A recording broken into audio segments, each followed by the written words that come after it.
Fala pessoal, beleza? Meu nome é Gabriel e essa é a nossa terceira videoaula de linguagem C. Logo depois da vinheta, eu vou falar um pouco sobre operadores da linguagem C, tá certo?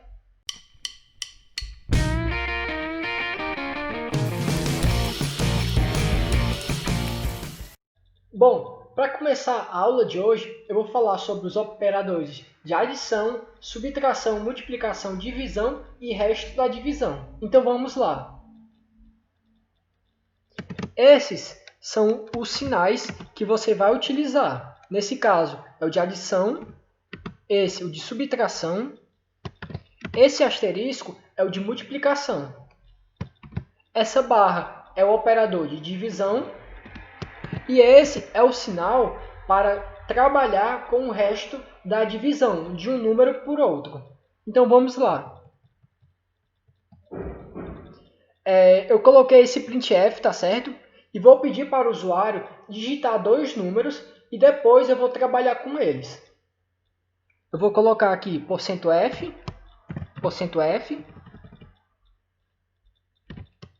pronto, A, B, e vou calcular, por exemplo, a soma desses dois números. Então vamos lá. Vou colocar o programa para rodar e vou testar alguns exemplos. Pronto, vou digitar aqui 2 e o 8. Veja que o valor da operação 2 mais 8 é 10. Vou testar mais um exemplo. Vou colocar, por exemplo, menos 1 e o 0.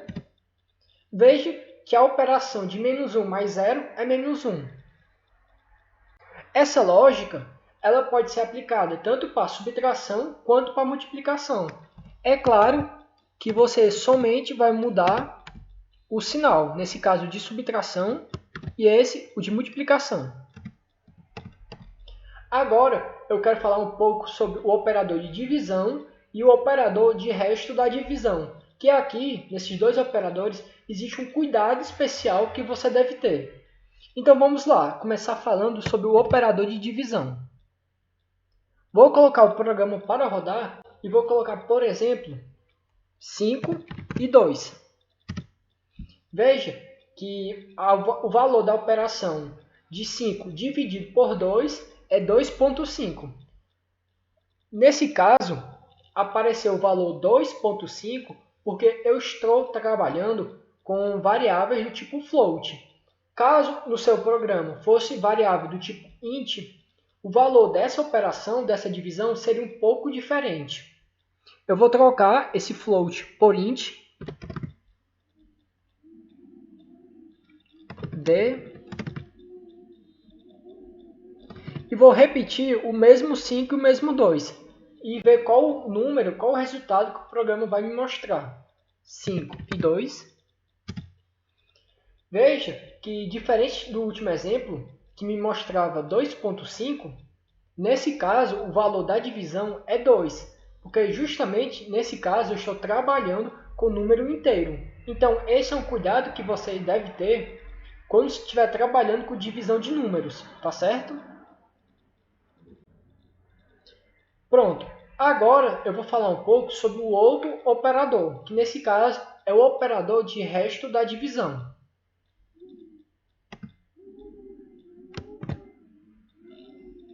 Pegue, por exemplo, o 5 e o 2. O resto da divisão de 5 por 2 é 1. Tenha cuidado que eu não estou me referindo ao quociente da divisão, que nesse caso seria o operador passado. Nesse caso, eu estou me referindo ao resto da divisão. Eu vou apagar essa parte aqui e vou colocar um exemplo.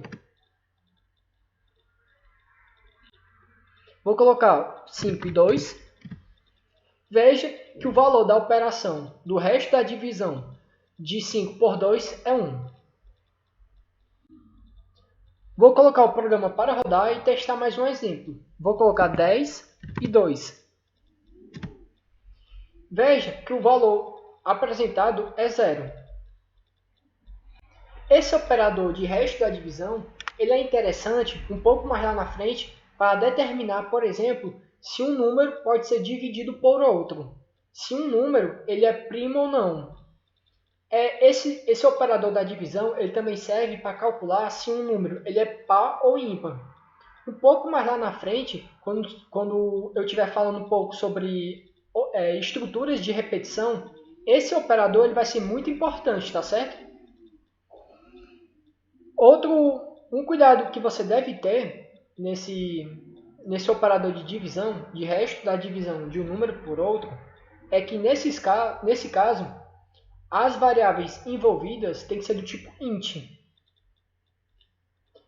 Todas as variáveis têm que ser do tipo inteiro. Caso eu colocasse float,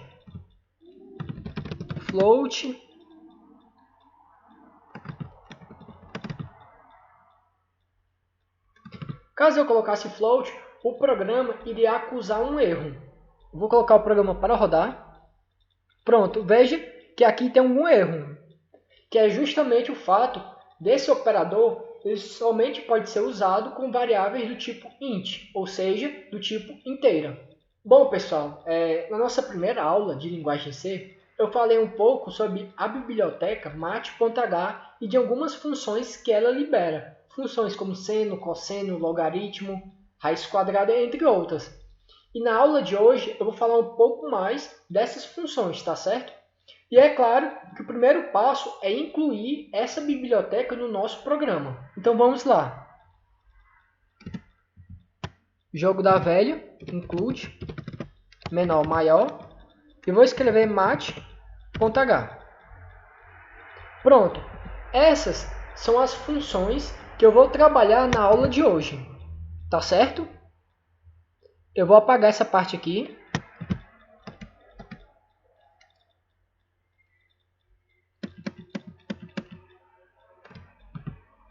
Essas duas funções, elas têm como função arredondar um número, que pode ser tanto para cima quanto para baixo. Nesse caso, dessa função, ela vai arredondar o número para baixo e a outra função arredonda o número para cima. Então, vamos aqui pegar um exemplo. Vou escrever a função e coloco o meu número entre parênteses, tá certo? Vou apagar toda essa parte.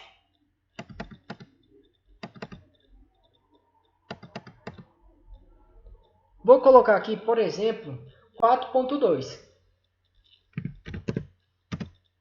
Veja que o valor foi arredondado para cima, que nesse caso foi arredondado para 5. A mesma lógica é para outra função, só que nesse caso ela arredonda o número para baixo. Vou colocar o mesmo 4.2.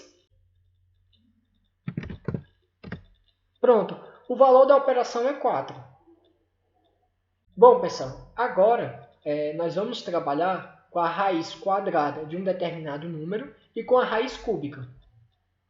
Nesse caso, eu estou trabalhando com a raiz quadrada e nesse caso é a raiz cúbica. Então eu vou escrever SQRT para saber a raiz quadrada de um determinado número. Vou colocar aqui, por exemplo, o valor de A. E esse valor de A eu vou pedir para o meu usuário digitar. Vou colocar o programa para rodar. Então vamos lá. Quero saber quanto vale a raiz quadrada de 4. Veja que o valor é 2. Vou colocar mais um exemplo. Vou colocar aqui 10. O valor da raiz quadrada de 10 é 3,16. A mesma lógica você aplica para a raiz cúbica. Só que, é claro, mudando o comando. Você escreve CBRT. Bom, pessoal, agora vai ser trabalhado com o seno, o cosseno e a tangente. Aqui existe um cuidado especial que você deve ter. Esses valores do seno, da cosseno e da tangente são valores em radianos, tá certo? Caso a questão dê para você um valor em graus, por exemplo, 60 graus, é necessário primeiro transformar de grau para radianos. E você pode, por exemplo, utilizar esse conceito. Então vamos lá. Vou pedir para o meu usuário digitar um valor em graus e vou guardar esse valor na variável A. E vou passar esse valor, vou transformar esse valor para radianos. O que é que eu posso dizer? Posso dizer que o B ele é igual a esse valor em graus, multiplicando ele por 3,14, que é o valor de π, e vou dividir ele por 180. E aqui no final, eu posso colocar, por exemplo, o seno de B, que seria o valor em radianos do valor digitado. Vou colocar o programa para rodar. Vou colocar aqui, por exemplo, 60 graus. Veja que o seno de 60 é 0,86. Outra possível forma de você fazer essa operação seria tirando toda essa parte e colocando aqui dentro. Você poderia colocar o A, que seria o valor em graus, multiplicar ele por 3,14 e dividir por 180. Tá certo? Vou colocar o programa para rodar. Vou digitar o mesmo 60 graus. Veja que o valor da operação vale 0,86. Então, essa aqui seria uma outra forma, uma forma um pouco mais eficiente de fazer essa transformação. Outra possível forma que você poderia trabalhar seria colocando o valor de π como uma constante. Você poderia colocar jogo da velha, define π 3,14, tá certo? Essa lógica que eu apliquei para o seno também pode ser aplicada para o cosseno e para a tangente, sempre lembrando que o valor ele tem que estar em radianos. Pronto, agora eu vou falar um pouco sobre a função logaritmo. Então, o que é que você vai digitar? Você digita log 10 e dentro do parênteses vai o número que você quer. Nesse caso, seria o valor de A. Vou colocar o programa para rodar e vou testar aqui um exemplo. Quero saber quanto vale, por exemplo, o log de 100 na base 10. Veja que o valor do log de 100 na base 10 é 2.